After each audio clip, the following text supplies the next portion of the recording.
High, সকাল সকাল আবার চলে এসেছি। মাঝে দুদিন দিইনি সকালের ভিডিও, আজকে আবার চলে এসেছি। আমরা তো রেগুলারই আর কি সেদ্ধটা বেশি খাওয়া হয় আমাদের, খুব কম আমাদের তেল ঝালটা খাওয়া হয়। আজকে আমার তো নেমন্ত্রণ আছে, তাই ছেলেকে বললাম একটু তোরা ঝাল ঝাল মাংস করি খা, বললো ঠিক আছে। একটু মাংস করছি, লাল লাল ঝাল ঝাল, বুঝেছো? তাও অল্প ঝাল, খুব বেশি ঝাল না, বুঝেছো?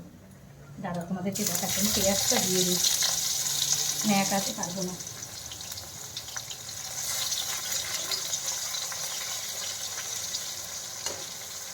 আমাদের বেশিরভাগই আর কি কী বলবো, সেদ্ধটা বেশি, ডাল সেদ্ধ হয়, সব সেদ্ধই খাওয়া হয়। আর মাংস মানে আমাদের বেশি হবে আলু, মাংস বেশি খায় না। দেখো, মাংস সবাই এক পিস করে জোর, তার বেশি না। কিন্তু আলু দেখেছো, মাংসর থেকে আলুর পিস বেশি আছে। আলুটা সবাই খুব ভালো খায়, আমিও তো খুব ভালো খাই আলু। আর এই যে ঝোল, পাতলা পাতলা ঝোল, যেগুলো দেখো দেখাচ্ছি আমি। এই দেখো, পুরো ধোয়া ওঠা গাজর আছে, তারপরে মটরশুঁটি আছে, বিনস আছে, পুরো সেদ্ধ, আর কিচ্ছু না, কিচ্ছু নেই। একটু গোলমরিচ দিয়ে সেদ্ধ করছে, এটা খাবে।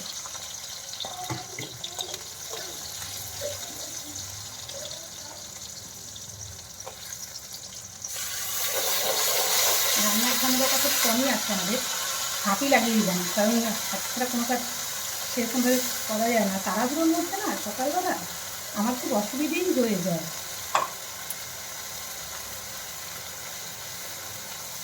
তাও তো ছেলেকে বললাম একটু ক্যামেরাটা সেট করে দিই, তারপর ছেলে করে দিল, কারণ একার পক্ষে ক্যামেরা ধরে বা হয় না ওরকমভাবে ভিডিও। আজকে বেশি কিচ্ছু করিনি, শুধু কুমড়ো ভেজেছি, এই যে কুমড়ো ভেজেছি, আর সব সবজির ঝোল সেদ্ধ আর কি, বয়েল, আর চিকেন করবো,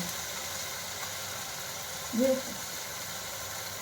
চলো টাটা, চিকেনটা যখন কষাবো তোমাদেরকে আবার দেখাবো ভিডিও, কারণ এত বড় ভিডিও আমি করবো না। বাই।